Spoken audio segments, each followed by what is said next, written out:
Good morning, everyone. The room is full. I think this conference is quite a success already now. We have 60 people online. So I'm Dieter. I'm the director of the Historical Archives of the European Union. I'm very much pleased to play as a host today for this conference. This conference is entitled, it's about photo, heritage, technology, and innovation. You may imagine the historical archives of the European Union not as a specific photo archive. And we ourselves thought that we wouldn't be a specific audiovisual archive until 10 years ago. That's when we delved into a new adventure. That's when we hired an audiovisual archivist to look into our holdings. And we discovered plenty and plenty of heritage, photographic heritage, audio, visual heritage, also an audiovisual archive in some way. And that's how we got not only interested, but also active in this sector. And the conference today is certainly part of this new adventure and this new engagement from our side to also be part of the audiovisual archiving community in Europe. So I'm very pleased that we have invited Photoconsortium. So we're pleased to host today the conference, which is we have co-organized with Photoconsortium. And we have joined Photoconsortium recently as a member. So we had yesterday the first participation ever in the General Assembly. And thanks to David, the president, and Antonella, vice president, we were able to participate and also to present our organization in this valuable consortium. And we will be, this is my promise, we will be an active member in this consortium, and we are very interested in the topic. So I'm very glad to have a very broad presence today from all over Europe, from Spain, from Belgium, from France, from different countries. We will listen to different speakers on these three aspects. So this is the exciting element. We are here at the European University Institute. This is an academic institution, which means that we have an interest in research and we use those materials. And our researchers are happy not only to use the ones that they have here on site from the historical archives, but also to go out into Europe, into the world, and see other holdings and use those holdings for their research topics. Now, I'm also glad to be based in Florence, because Florence is so rich in terms of cultural heritage and also particularly in terms of photographic heritage. So I think it was an excellent choice, well, not only because we are present here, but also for many other partners that are here in Florence based that will present themselves today. Photo Archives Locchi, we have the Kunsthistorische Institute, we have Villa Itati, we have New York University, so all important actors in the field of photographical heritage, research, and all certainly also centers of innovation and of new ideas and of development. So without any further ado, I'm very happy to open this conference. Please stay with us. Please have a rich exchange, ask your questions, discuss, debate. We have also a little time during a coffee break. You can connect, you can talk to other specialists. This is a specialist exchange, but it's also a public event. So we want to, on the one side, present ourselves as a historical archives, as a partner in this field, so count on us. And on the other side, bring the world, the photographic world and the photographic archival community here to Villa Salviati to enjoy and to share with us their knowledge, their experience, and to make us getting even better in the work we do. So thank you very much. I can unfortunately not stay with the conference. I will be back later. I've been called by even higher authorities to go on the other hill to the main seat of the institute, but I'll be back towards the end of the conference and then we'll join you again. So please, thank you very much and be with us today for the whole day on this conference. Thank you.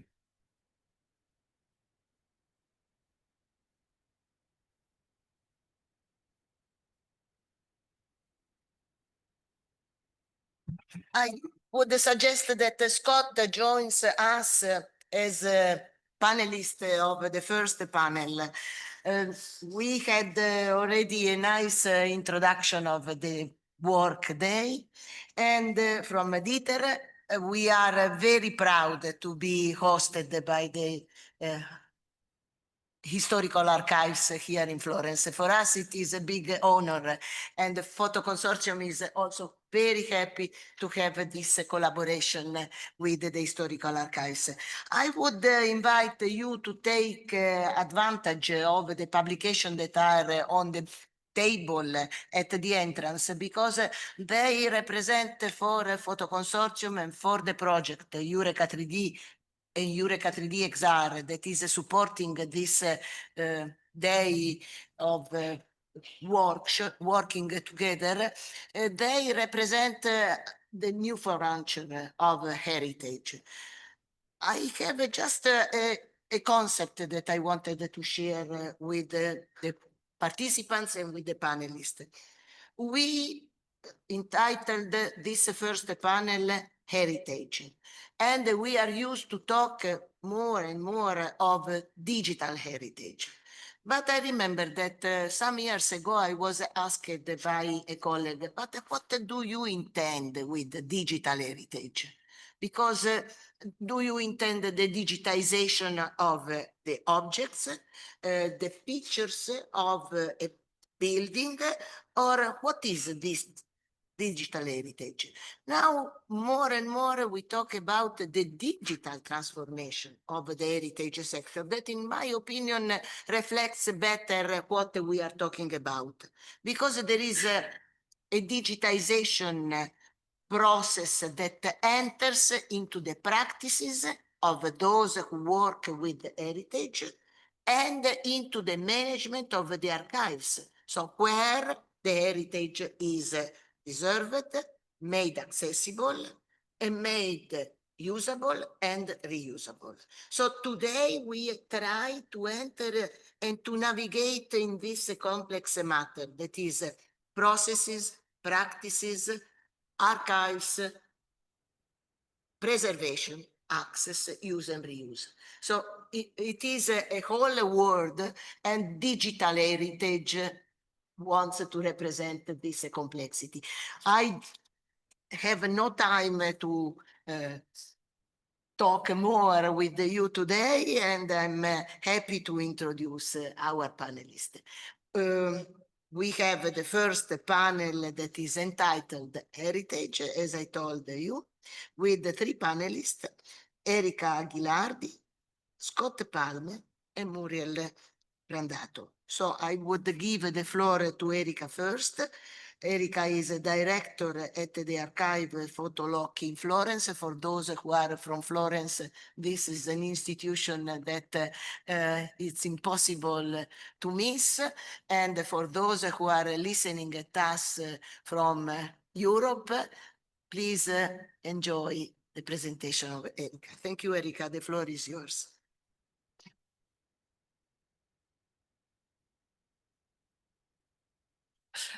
Vedi, sono nervosa. Good morning, everybody. Sorry. Thank you. I'm very nervous. I'm not used to talk in public, and for me, English is not my first language, so I apologize. I'll try to do my best. First and foremost, I would like to express my deepest gratitude to the Historical Archives of the European Union for inviting me to be part of this important and inspiring conference. It is both a pleasure and an honor to be here today at Villa Salviati to introduce you to the world of our historical archives, Archivio Storico Foto Locchi. An extraordinary photographic heritage that counts over 5 million images, 5 million original negatives, all still in a remarkable state of preservation, capable of composing a vivid fresco of the historical and cultural development of 20th century Florence. From 1930s onward. Vediamo se mi riesce.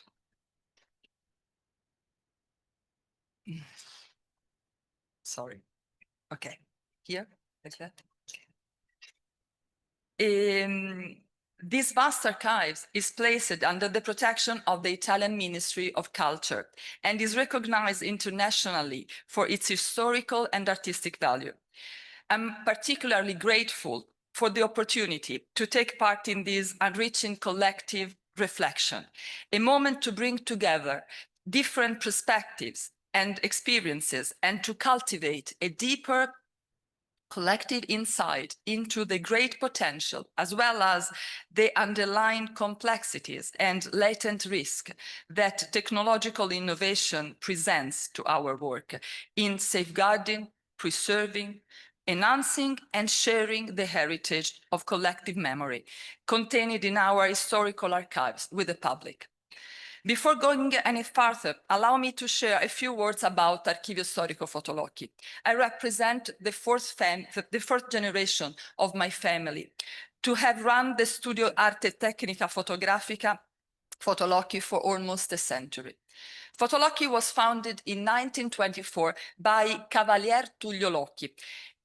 Tullio was a respected landscape photographer and former war photojournalist who had already gained prominence as the official photographer of the royal family.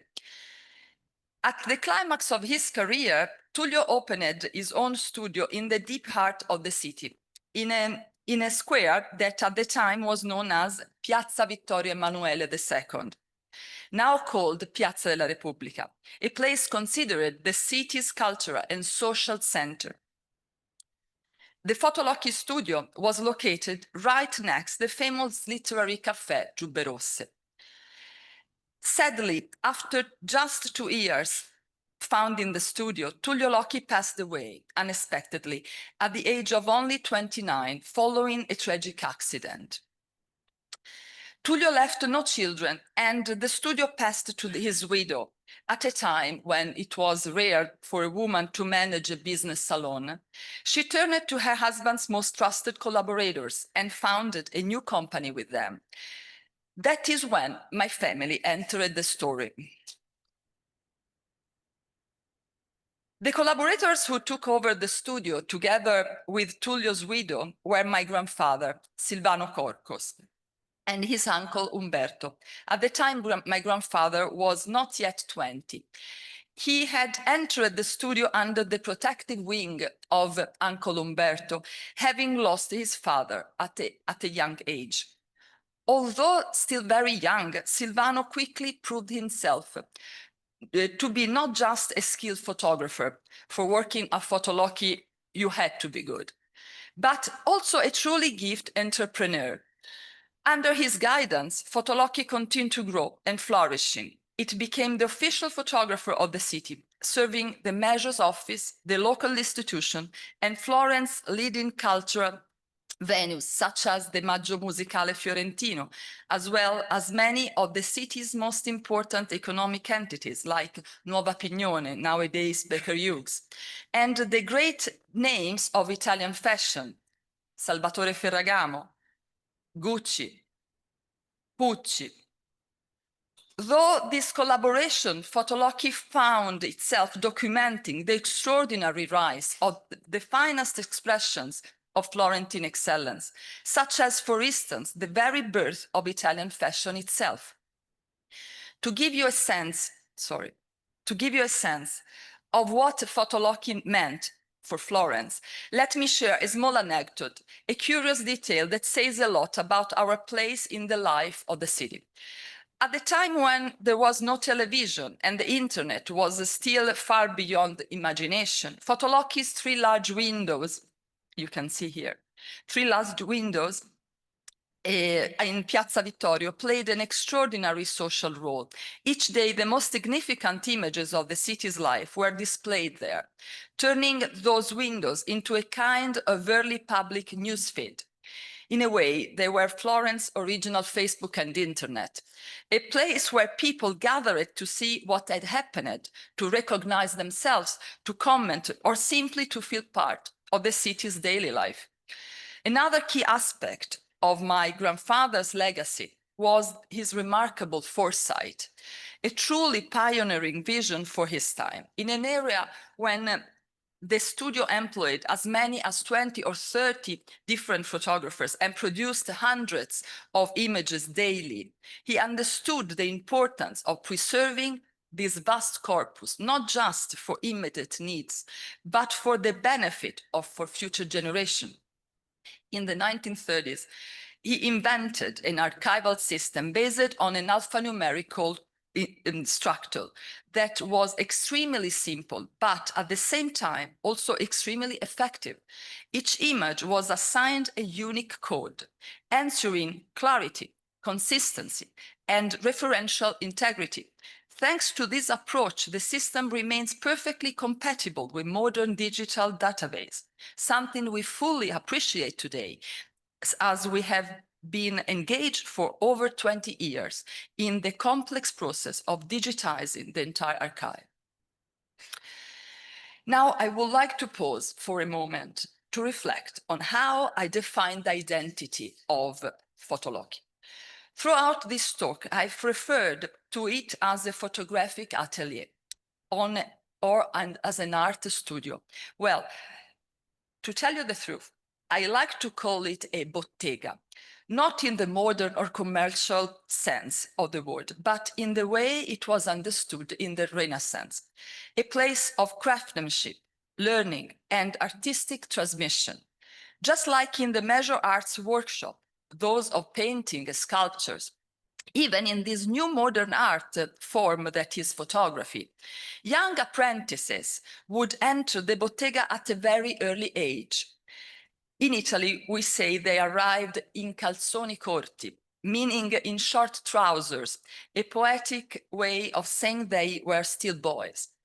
Through the patient guidance and example on the master's photographers that would grow, learn the craft, and be formed as master's photographers themselves. Some would remain within the bottega, others would be eventually set off on their own path and open new studios, bringing with them the style and values they had absorbed.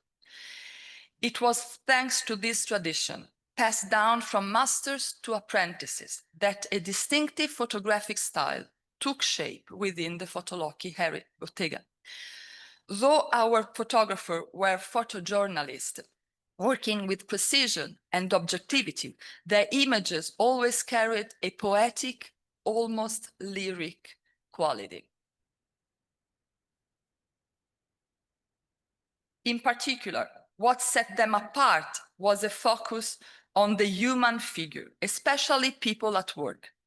Whereas in 19th century photography, human presence was sometimes seen as an element of disturbance, here it became the true subject of the photographic representation. This humanistic gaze is not just a sensibility. It is a true artistic signature that still defines the work of all those who find their formation in the Locchi bottega. Thanks to the work of all these photographers, generation after generation, and the continuity of this distinctive style, it has been possible to build a remarkable visual heritage that tells the story of Florence across nearly a century. Florence's transformation unfolds frame by frame, told through an endless succession of frozen moments that immerse us in the heart of a community's story.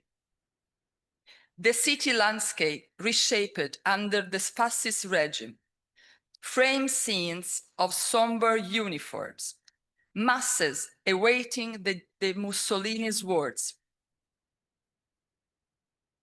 laborers toiling to build the new station, the dignified struggles of the rag pickers, and the relief of those who returned from the front lines. Then come the desolation of rubble, met an irrepressible yearning for rebirth, as newfound freedom twirls in the flared skirts of young women in the arms of Allied soldiers.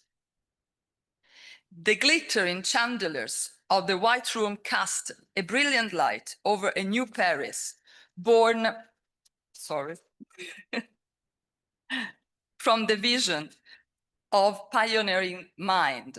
You can see Emilio Pucci, a very young Emilio Pucci there. Proud to display the city's finest.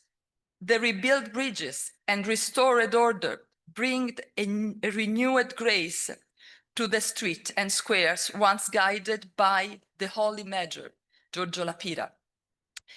Now elegant crowds fill the foyer of the Maggio Musicale Fiorentino or cheer passionately from the stands of the Stadio Comunale celebrating the first championship victory. The trumpets of jazz legends echo through the city, welcoming Hollywood's icon as they stroll along the Arno River. Elizabeth Taylor, Richard Barton, Ferragamo with Audrey Hepburn, Banda and Salvatore Ferragamo with Audrey Hepburn, Gregory Peck, Anita Ekberg and Anthony Steele that get married in Florence. But then the once gentle river delivers a dreadful roar, engulfing everything in mud and calling for new struggles. The words solidarity and the youthful spirit of the mud angels rally around the Florentines, turning despair in a proud resolve. This journey, seen through a unique and distinctive lens, let us rediscover the emotions and atmosphere of each area in all their vividness. As you may have gathered, for me this is much more than a profession. It is a profound passion for an immense archive of collective memory and a deep love for my city, Florence, its history, its identity, its community. This deep sense of commitment has led me to devote my life, heart and soul, as you said, to its protection, preservation, and promotion. I often say, half in jest, that this archive is like a third child to me, the most demanding, and the one that requires the greatest care. Like a newborn, an archive must first be preserved in its own carefully calibrated cradle of temperature, humidity, light. Then, as with a child, it must be protected. In our case, even through difficult legal battles over copyright, requiring both determination and certain maternal fortitude, which I might add we fortunately always won. Yet safeguarding is only the beginning. It is essential to guide its growth, to help it find its own voice and its place in the world through curatorial vision, cultural dialogue, and public recognition. In this direction go our recent monographic exhibition, Fashion in Florence at Palazzo Pitti 2017, under the aegis of Uffizi Galleries, explored the birth of Italian fashion. The Elegance of Speed 2018, again at Palazzo Pitti, again under the aegis of Uffizi Galleries, celebrated the legacy of historical motor racing in Tuscany and Lo Sguardo di un Secolo in 2024, with the support of the president of Regione Toscana, Eugenio Gianni, who supported us celebrating our exhibition in our first century with an exhibition at Palazzo Guadagni Strozzi Sacrati in Piazza Duomo. We also sought to fortify this child, to deepen his identity by acquiring 3 significant Florentine archives. We acquired Archivio Fotolevi, around 1 million images, Archivio tal Foto GF, another 500,000 images, and Archivio Foto Bazzecchi. Each was founded by former Locchi photographers, shaped by the visual language and archival approach of the Bottega Locchi. Besides, like any well-mannered child, the archive must be encouraged to give something back to the very community that nurtured him. This is why we created a modern database, making this collective memory not only preserved, but accessible. Over the past 20 years, we have digitized and cataloged more than 300,000 images. Today, over 25,000 are available to the public through our digital platform, with many more to follow, through a slow yet continuous process of preservation and sharing. And in the same spirit, we established Foto Locchi per Firenze, now formally recognized as an ETS, a no-profit organization devoted not only to promote and preserve the Foto Locchi archives, but also to supporting the archives created by former photographers trained in the Bottega Foto Locchi. To conclude, a reflection on new technology, an extraordinary opportunity to exponentially accelerate our ability to preserve and share collective memory.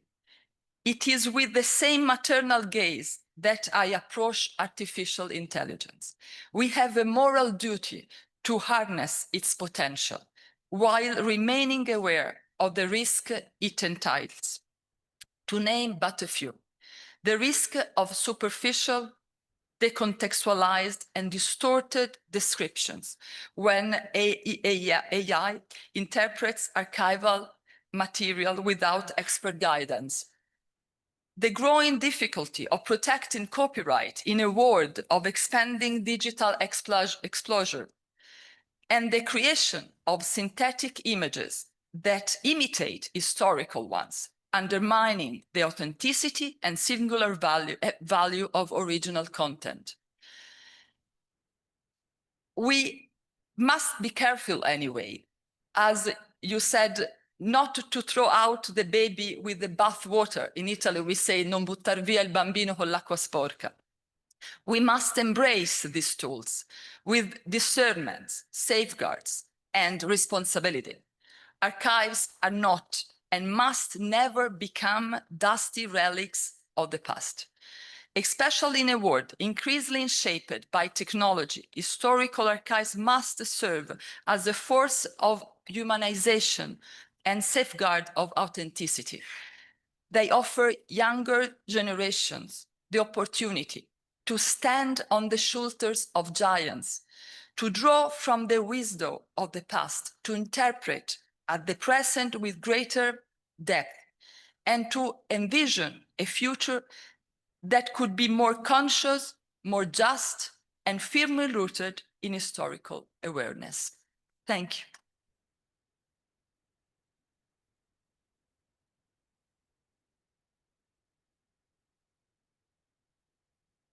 Thank you very much, Erika. I think that you have gone through the story of your archive into the different themes that we are trying to dig today, documenting reality, photography as a media to communicate to people, the artistic value that brings emotion to the users, to the viewers, to the visitors of these archives, sharing skills through generations, and experimenting, piloting, new media archiving. So really everything that is around us. And coming to digitization, the question of copyrights, that is fundamental because access and use is based on a clear statement about the copyrights. And the digitization, because if we want to make accessible these enormous values, we need to go through digitization. Digitization that is reaching a new frontier, that is digitization of 2D images, digitization of 3D, where photography is still a part because the rendering is based on photography.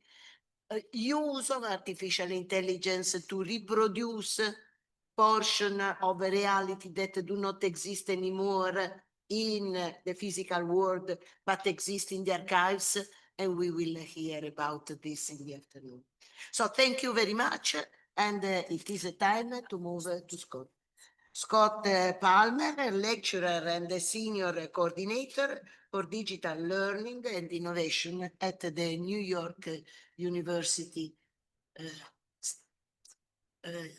Institute here in Florence. Thank you.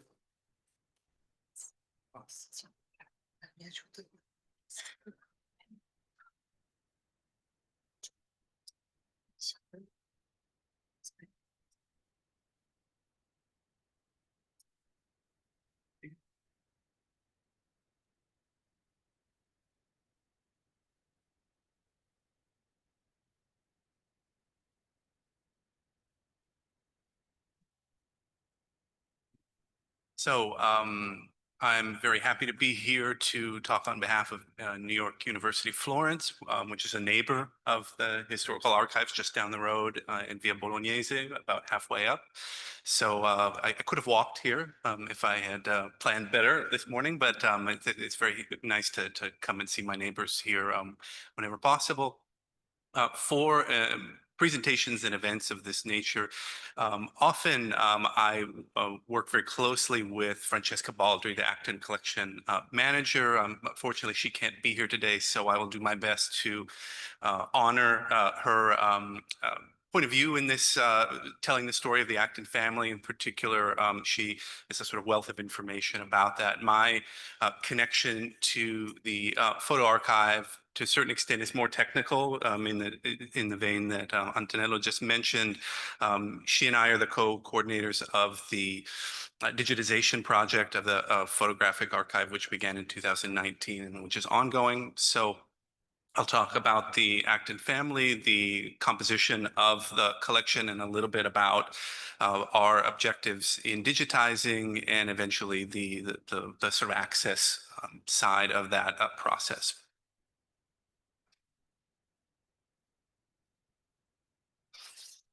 So just very quickly about the physical archive itself. Very differently from the Locchi archive and the Alinari archives who are on the panel today as well. Our archive is very small, very concentrated, very intimate. It's connected to the Anglo-American family, the Actons, who moved to the Florence area at the beginning of the 20th century. We have over 25,000 objects in the collection relating to the Acton family, which really are a vivid portrait of a family living in Florence at the turn of the century. So we have, as you might expect in a family archive, a whole range of materials. We have loose photographs, albums, negatives, scrapbooks, postcards. The Harold and William, the two sons of Hortense Mitchell Acton and Arthur Acton, have baby books, which are quite beautiful and expressive. But we also have some surprisingly rare or technically specific kinds of photographic images in our collection. We have quite a few stereoscopic images, many of which are on glass and many of which are done with the autochrome process, which I'm happy to share a couple here today. So what emerges from this is a portrait of a family who, like many families, is using photography at the beginning of the 20th century to document their lives and their relationships to one another. They're also documenting their entrance into Florentine society and are taking pictures of the sort of surrounding areas as they travel and explore and forge connections. But they're also interested in the development of the technology itself. You might say in kind of modern parlance that they were early adopters. They were one of the first families in Florence to own a Fiat motor car.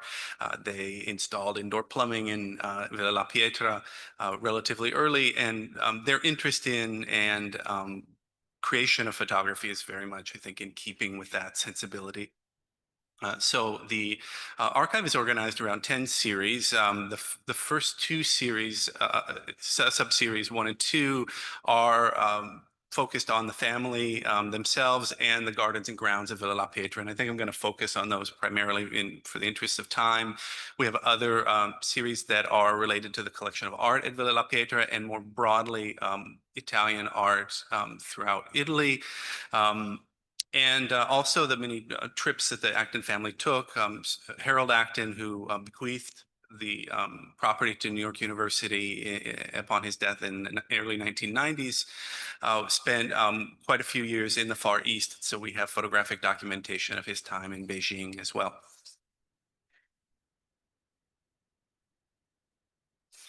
So very quickly, an outline of the family's timeline. Arthur Acton and Hortense Mitchell Acton, or Hortense Mitchell, who becomes Hortense Mitchell Acton, marry in 1903. And in 1907, Hortense Mitchell Acton buys Villa La Pietra in the Gardens of Grounds, and the family moves to Villa La Pietra. In the period between 1908 to 1930, the collection is assembled and the garden is redesigned under the supervision of Arthur.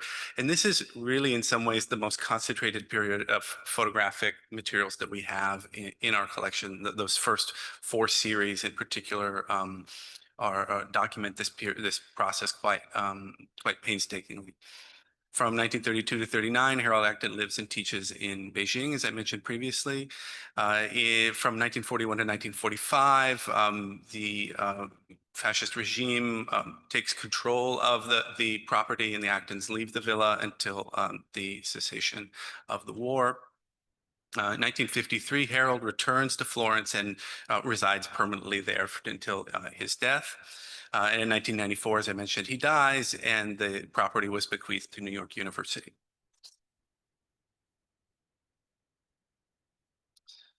So, although I won't talk too much about this, this is sort of an example of the kind of photographic documentation of artworks that we see in the collection. On the left, we have a postcard that is part of sort of documenting the voyages and travels that the Acton family undertook in Italy and elsewhere. This is an image from Perugia. And one of the works of art in our collection, a sculpture by Ghilardi.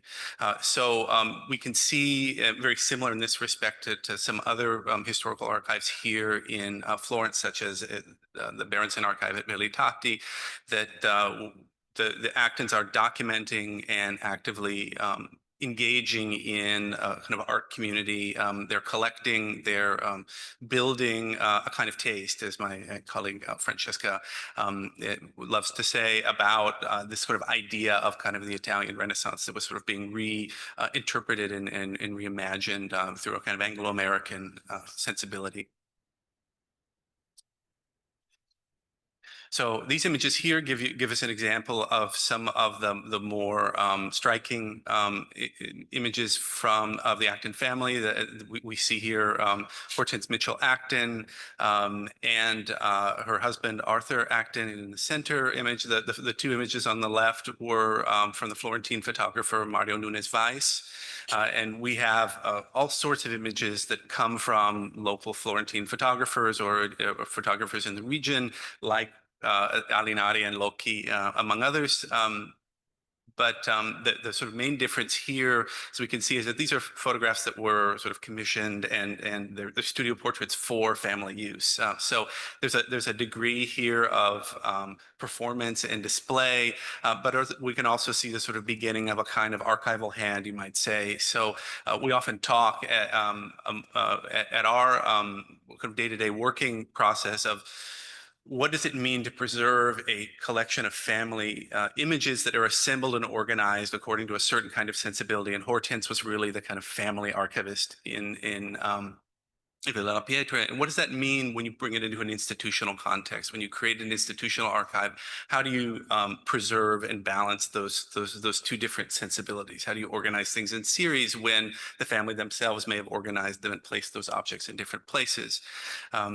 And when in the early 90s, when the property was given to New York University, we had archivists from New York and also Florence-based experts who were tasked with essentially identifying and assembling all of the photographic images that were found throughout the property and to kind of make some kind of organizational sense of them. And I'll talk about that in a second. So this is an example of one of the stereoscopic autochromes that I mentioned of Harold when he's quite young. And many of these images are documenting the sort of the family life of the Actons and especially the sort of early childhood of the 2 boys, William and Harold. But they also give us a background of the gardens and grounds as they're sort of changing and shifting behind them. And they give us a sense of the kind of material conditions, what it was like to live in Florence at the turn of the century and how extraordinary it must have been for these 2 young boys to grow up in an Italian estate.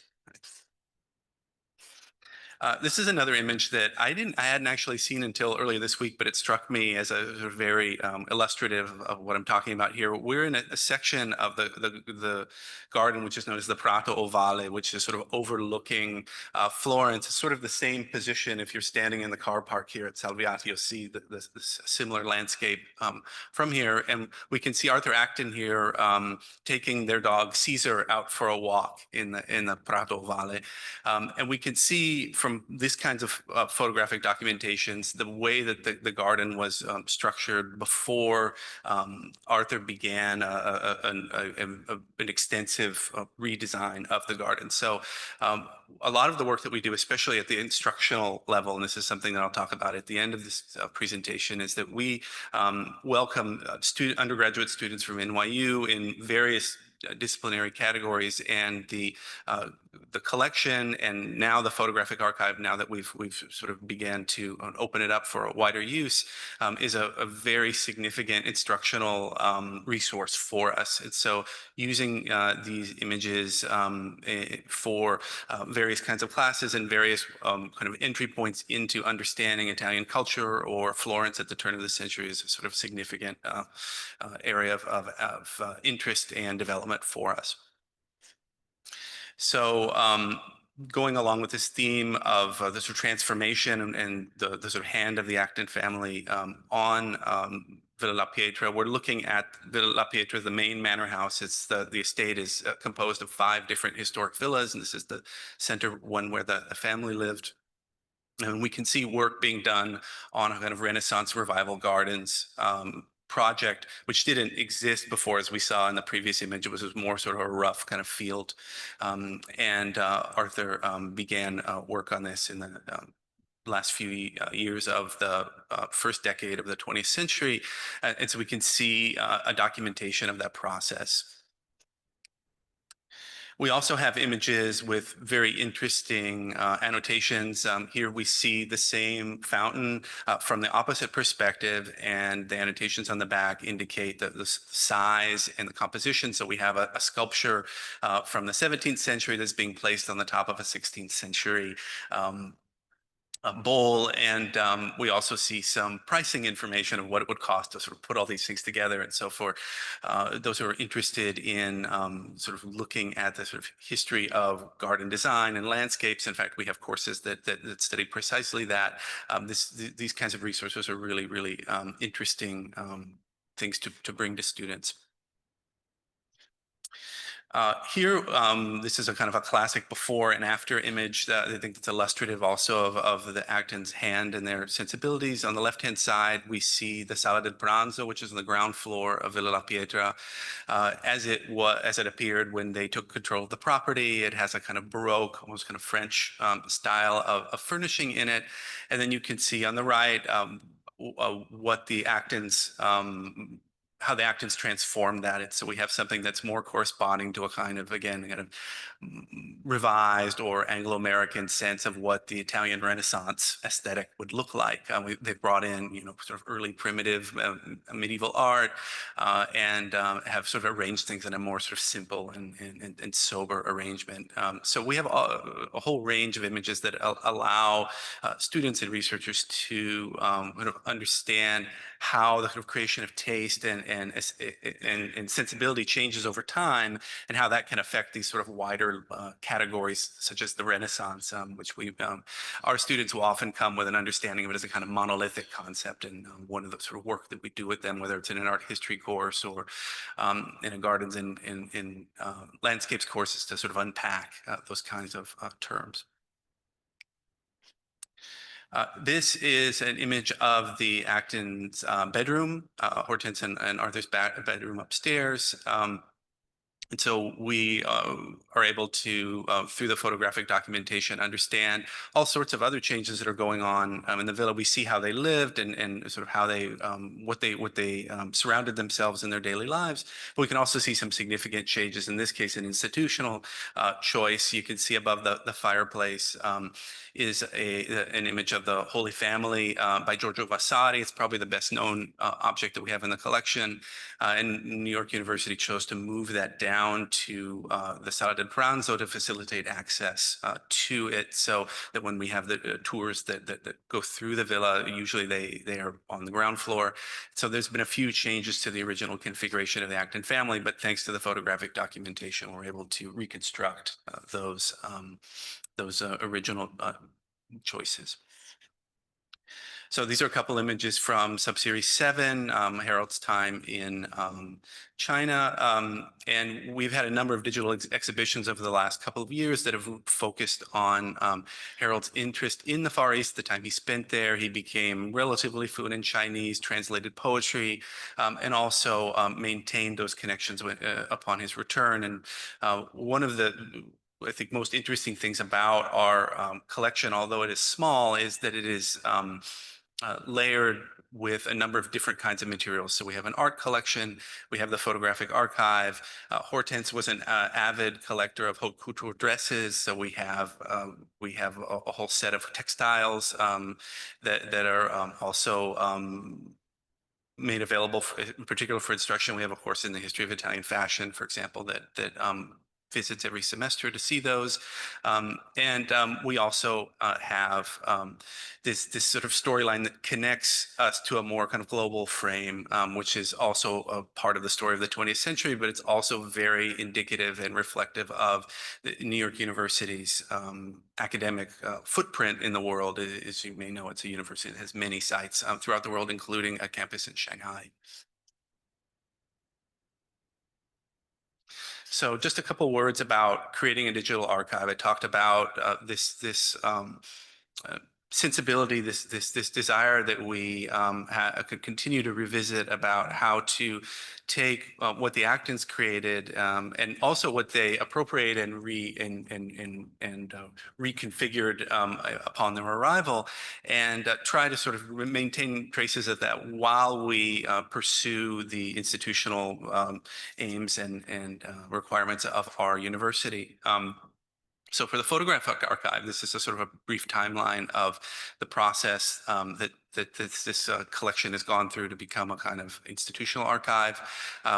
Starting in 2002, Alta McAdam begins to process the materials. We have a sort of a full inventory done at this time, and she creates the first preliminary finding aid. 2010, the archive opens for consultation by appointment, and that remains the case.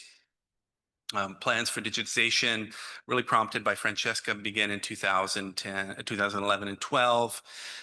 We have a comprehensive condition survey done by Nora Kennedy from the Metropolitan Museum of Art in 2015 that really solidifies and structures the priorities that we would use to sort of do the digitization work. In 2017, I completed an EAD markup of the finding aid, which is now published in NYU libraries, and that's openly consulted by the public now. A year later, we began digitization, and that process is still ongoing. The only subseries left to digitize within the photographic archive are the postcards, and cataloging is ongoing. We have sort of good records for the first couple of series, but as any of my colleagues in photographic archives certainly know, cataloging is something that never ends. It's a sort of ongoing and wonderful and beautiful process of discovery, but also something which you have to commit to for a long haul.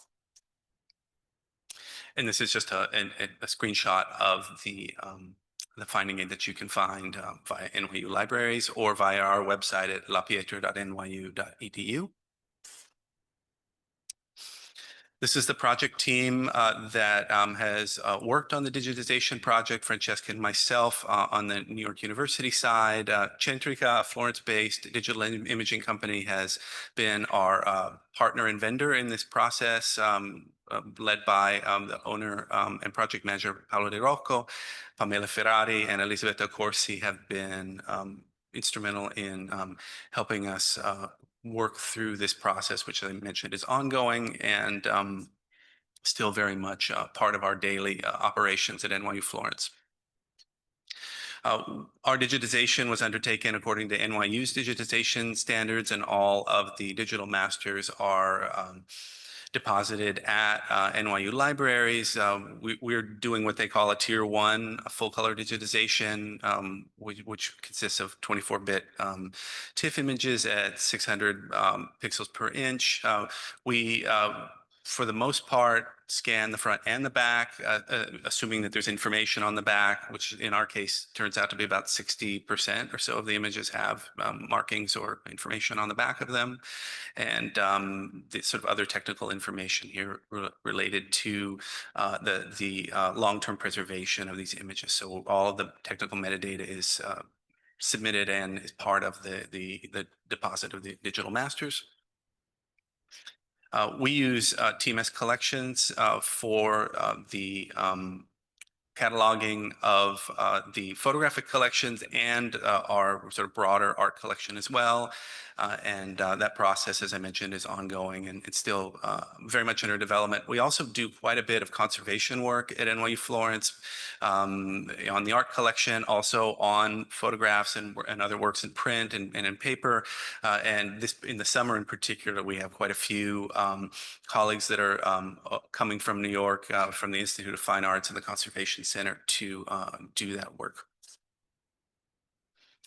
So finally, I just wanted to sort of wrap up by talking about the sort of teaching and learning side of this. So as I mentioned, we are primarily an educational institution. We are moving towards the end of a process through which we'll be recognized by the Italian state as a research institution as well, and that will open up all sorts of new avenues for collaboration, funding, and fundraising, so forth. But primarily, we have been using the photographic archives for teaching and learning. So our access priorities really move in that direction. We have quite a few physical and digital exhibitions that use photographic materials, regular class site visits, and a whole range of areas: art history, history of music, fashion, material culture, and beyond, and a number of special projects also that invite students to also create art and other kind of creative work that's engaging with our historical collections.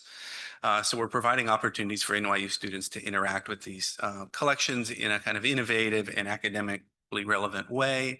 And then a little bit further down the horizon, we hope to reach wider audiences to access and utilize these materials. An example of that kind of work this is from last academic year. This was growing up at the Villa, The Adventures of the Acton Boys, and it's a sort of a photographic journey through Harold and William's childhood growing up at the Villa. All of these exhibitions are on our institutional website for the Villa La Pietra again, which is lapietra.nyu.edu. You'll find a number of those there. This is a project that Francesca did in collaboration with Lorenzo Fecchio at Patos, the institution here in Tuscany for the study of landscape, which has to do with the creation of the garden and the grounds. It's a theme that we talked about previously here. So that's another exhibition that you'll find on our website. And here is just an example of the kind of work that we often do with students. This is from one of my classes from a couple of years ago, where we bring students in the collection to explore the sort of material and you might say haptic dimensions of photographic albums and photography in general, so that when students are studying the sort of early decades of the Industrial Revolution, they're studying the history of photography, they're studying questions that have to do with representation and how photography begins to sort of change those sensibilities. We bring them into the collections and allow them some access to those materials, both in this case in a physical setting, but also in digital forms. So let me jump ahead just to this and just kind of leave with a few open questions, many of which we've just sort of talked about in some other frames. One has to do with public use and access. how does copyright work with images like this, especially in collections like ours, where we have images which the Acton family themselves produced or commissioned, and in some cases they purchased from other photographic entities. So how do you manage copyright? Should images be protected? If so, how? By a watermark, by low resolution images, and so forth. What about open access? All the legal ramifications of that are something that we're still sort of actively studying and discussing within our institution. Managing access and requests. At present, our archive is available for consultation physically or via email. We do not yet have the legal authorization to have a searchable online database. We have the technical capability to do it, but we're still waiting for all of those legal questions to be resolved related to the Acton collection, and then eventually fundraising and outreach. Once we have this material available, when we have a sort of a clear sense of who our public is, who we would like to sort of engage with, how do we meet them, and in what kinds of spaces do we meet them? Do we meet them in consortia? Do we meet them within our own institution? Do we meet them in other academic settings? These are sort of questions that are still very much on our minds and part of the work that we're doing in the collection. So thank you.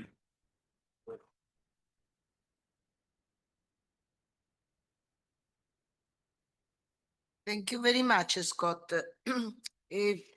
Maybe this panel is about heritage, so we are looking at heritage from different perspectives. And this was a totally different perspective than the archive of Foto Locchi. So performance and display as a part of photography is something that brings to our mind that there is an intangible heritage value in photography as well.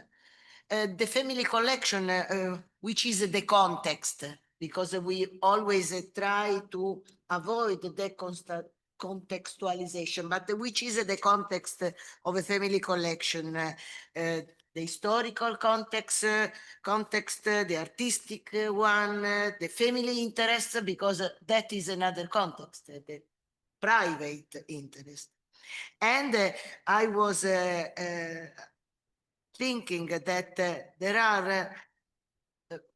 there is a role of a photography in the research, a role of photography in the research for many aspects, but it also something that is very urgent today, that is the transformation of our urban and the landscape environment. Something is transforming, and it is at the time through painting and now through photography that we can understand where is this transformation bringing us. And the change in urban, rural landscapes, but also social landscapes, the sensibility of the people. I think that some of the pictures that we have seen from the collection talked about how the sensibility of the people is transforming. So in this context of digital transformation, the transformation of the physical space can be reproduced in a digital form through photography. And last but not least, it is in the second presentation, a speech, that we arrive and we conclude on copyright. So maybe copyright is going to become a leitmotif of the conference of today. So thank you very much, Scott. Let's go for the third presentation of this panel on heritage. Muriel Prandato, she is a multimedia and audiovisual archivist at the Fondazione Alinari in Florence. I would like to mention that the Alinari archive, through its transformation, so again, a keyword of today, has been at the beginning of a Photoconsortium, because a Photoconsortium was the outcome of a project where Alinari archive had a primary role on digital transformation of early photography. So we are very happy to hear today about where the Alinari archives have arrived, thanks also to the contribution of the regional council. I live in Tuscany, and so I feel that it belongs also to me. Thank you very much, Muriel, and the floor is yours. Good morning, everybody. I'm Muriel Prandato from Fondazione Alinari per la fotografia, and thank you for inviting us. And sorry for my English, it's not perfect. Well, the Alinari. The history of the Alinari archives began in 1852 in Florence, when Leopoldo Alinari launched his first photographic venture, and soon after founded the firm Fratelli Alinari together with his brothers Giuseppe and Romualdo. In 1863, he opened the Atelier in Via Nazionale, now Largo Alinari, which was the headquarters of the company for over 150 years, and where the rich photographic heritage was formed. The Alinari brothers systematically photographed Italy's historical, artistic, and architectural heritage, as well as its museum and landscapes, spreading Italian culture and art all over the world. During its long life, with various changes of ownership, the archive grew and enriched thanks to valuable acquisition. The Alinari archives are one of the largest and oldest photographic repositories in the world. They mainly comprise photographic items such as vintage prints, photo albums, negatives on both glass, plate, and film, as well as incunabula, including daguerreotypes, ambrotypes, ferrotypes, etc. They also contain documents and a library of magazines and rare books specialized in the field, which is among the most qualified in Italy and abroad. There is also photographic equipment, historic atelier equipment, and technical instruments that demonstrate the evolution of photography over time. The heritage is composed by over 5 million pieces dating from 1841 to the present, collected in hundreds of collections of great importance for the history of photography. After the acquisition by Tuscany region, the entire collection is housed in a secure storage facility managed by Art Defender in Calenzano, near Florence. It is a temporary location while we wait for the new location in Florence that will house the archive, library, and the new museum dedicated to the history of photography. In December 2019, this precious archive became public following the purchase of the Tuscany region, which ensured its preservation and accessibility. To manage, preserve, and enhance the Alinari heritage, the Tuscany region established the Fondazione Alinari per la Fotografia in July 2020. The Foundation's main objective is to make this important archival and bibliographic heritage available to the public through research, restoration campaigns, new cataloging, exhibition, and public initiatives, and through a large-scale digitization campaigns that are still ongoing. A large part of this archive is available online at www.alinari.it. Through the Explore Images section, you can access a searchable catalog of more than 250,000 digitized images. The website also allows the access to the census of the archive. It is possible to consult the list and the brief description of the collection that make up the archive.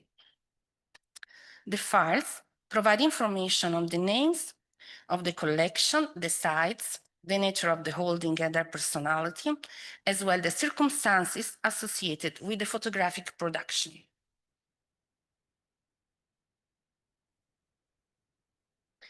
The Foundation has undertaken several digitization campaigns, especially on the occasion of exhibition and catalog projects. More widely, entire collections have been digitized, sometimes in collaboration with other institutions. The first project was the Unicum Archive. The Alinari Foundation carried out a conservation, restoration, and digitization project of the most important Italian collection of daguerreotypes, ambrotypes, and ferrotypes, which is preserved in the Alinari archives. The results were published online. This is the most important and substantial Italian collection with over 3,000 photographs. Another project is the Giorgio Roster Archive. To promote the enhancement and dissemination of the history of scientific photography, the Alinari Foundation and the Galileo Museum carried out a census, digitization, and cataloging project of the entire Giorgio Roster archive. Giorgio Roster was a Florentine scientist and photographer. The whole collection is now accessible on the Alinari and Galileo Museum website. Then there was the Woods Photographic Studio Archive, in which the entire Woods Photographic Studio Archive which is preserved in the Alinari archives, was a subject of a reorganization and digitization project. Now, the whole archive is available online for consultation. The Woods Studio was founded in 1860s in Trieste by Giuseppe Woods. Then the activity continued to his son Carlo and with his granddaughters Wanda and Marion Woods. And it is one of the most important historical photographic collections in Italy, known worldwide for Wanda's futurist experiments. Another project was the Villani Archive, and the digitization of the Villani Archive which comprises 80,000 items, film and glass plates, is an ongoing project carried out in collaboration with the Cineteca di Bologna e l'Immagine Ritrovata Laboratory. The project involves the restoration of a significant collection of images and documents half of a century of Emilia-Romagna industrial history. In 2024, the Foundation started the digitization project of the Alinari and Brogi glass plate negatives for a total of approximately 90,000 images, as well as the digitization of 24 historic registers. This ambitious project aims at the conservation and publication of the digital material produced with the intention to better understanding the complex production processes of these two important photographic studios. The digitization carried out according to high quality standards and will make available a large number of unpublished images of significant resolution and sharpness. This project involves many skills and areas of expertise, including not only digitization, but also restoration, metadata entry, and inventorying.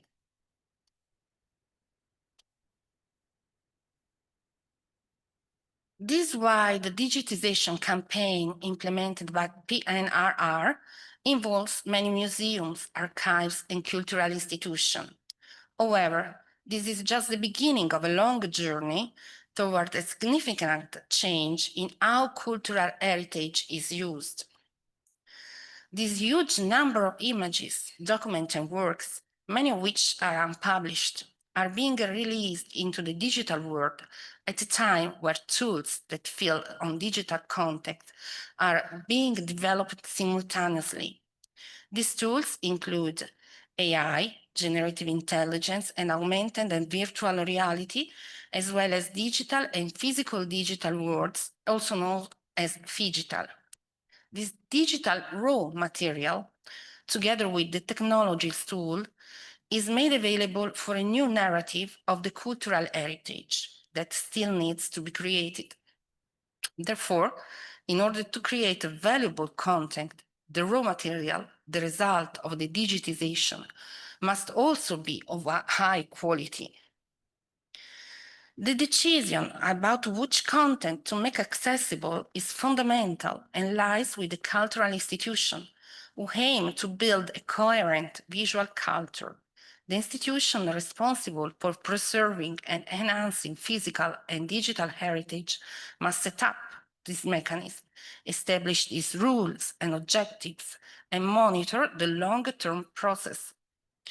It is plausible to expect significant changes to workflows in this process, as well as the need for new skill and a modification for perception of the images themselves. This means that they will be perceived as raw material that must be made accessible to the public.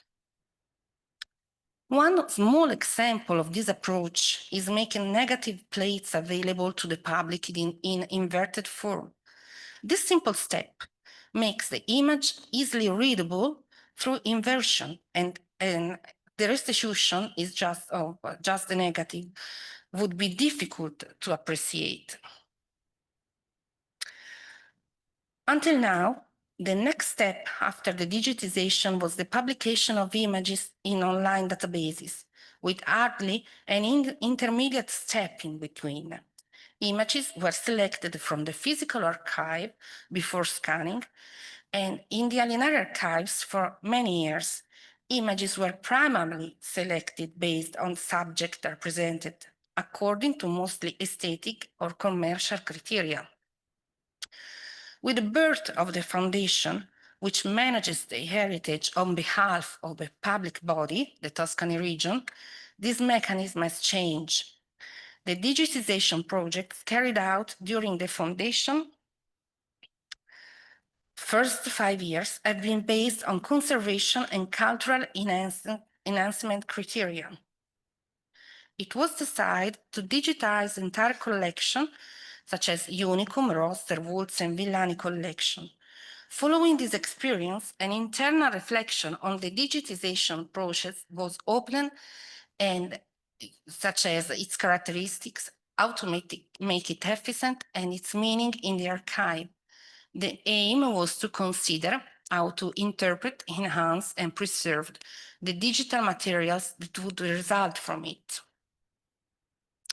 In an inherently complex topic that other institutions will inevitably have to undertake, each based on the specific characteristic of their material and collectively based on the hypothesis of an inevitable digital world.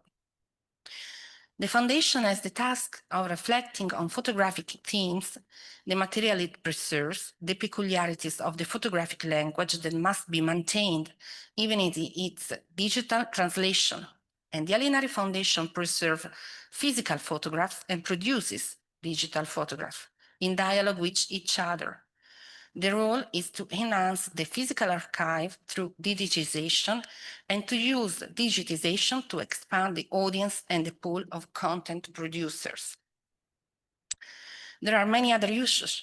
The issue of conservation opens up a debate on the efficiency and, above all, the economic, social, and environmental sustainability of maintaining a digital library. Preserving a digital archive is costly in economic and environmental terms, and the costs are currently unsustainable for most archives. Secondly, there is the issue of what to make available to the public. It is unthinkable that the average public, not the scholars, would access an image database for any reason other than to purchase a photograph. There are exhibitions, there are books. However, to make a digital visual content accessible, narration is essential. It opens the archive doors to people. Digital content can be accessed by a large and more varied public, opening up an international scale and a wide temporal extension. Therefore, it is useful to select audiences and consequentially diversify the offer by modulating the narration and images. This can be achieved using the available tools and technology and by foreseeing on increasing public involvement in the creative process. Exploring these frontiers could be interesting and will give meaning to the considerable effort, including the economic effort involved in massive digitization. Thank you.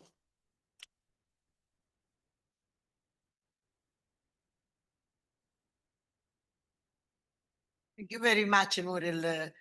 We are perfectly on time. I would like just to conclude the session saying that we heard about heritage. This was the beginning of the conference of today.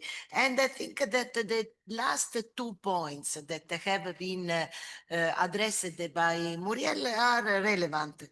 The language of photography. So photography has had a difficult story to become acknowledged as a part of the heritage, of the culture. It was considered a technique. No, it has a language, so it can represent a part of our culture. And the second aspect that I found interesting is the last touching of co-creation, engagement. And I think that the new dimension of culture through digitization has this challenge to be faced, that is to engage people, to have co-creation experiences, to have a new participation into culture. And I think that it is a nice conclusion of this panel. Now we have a coffee break, and I give the floor to Valentina that has a communication to all of us. Yes, thank you very much. I wanted to say that from the almost 80 people in the online room, there are a lot of compliments to the speakers, and one question specifically to you, Erika, because a question was about how do you physically preserve all these beautiful collections and photos that you showed today in your presentation?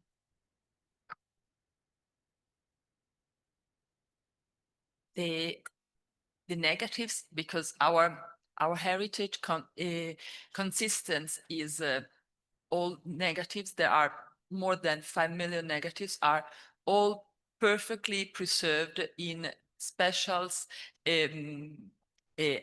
ambient with special temperature, special humidity, and special light in order to preserve the quality. And is over 20 years that we started a long process of digitizing. So physically are protected, I told you, as a newborn. and we consider that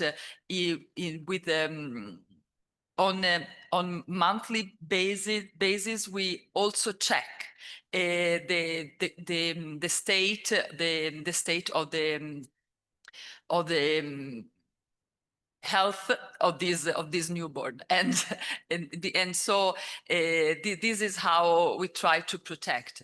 And also I would like to thank the speakers that of Alinari and New York University, because I find a lot in common with them. It's good to feel today that we are facing the same struggles, so we are no more alone. Thank you. So thank you also to all the participants online. Time for a break, a short break, a coffee, and then we have 2 more challenging sessions of the conference of today. We will dig more into technology. Thank you very much. See you in a few minutes.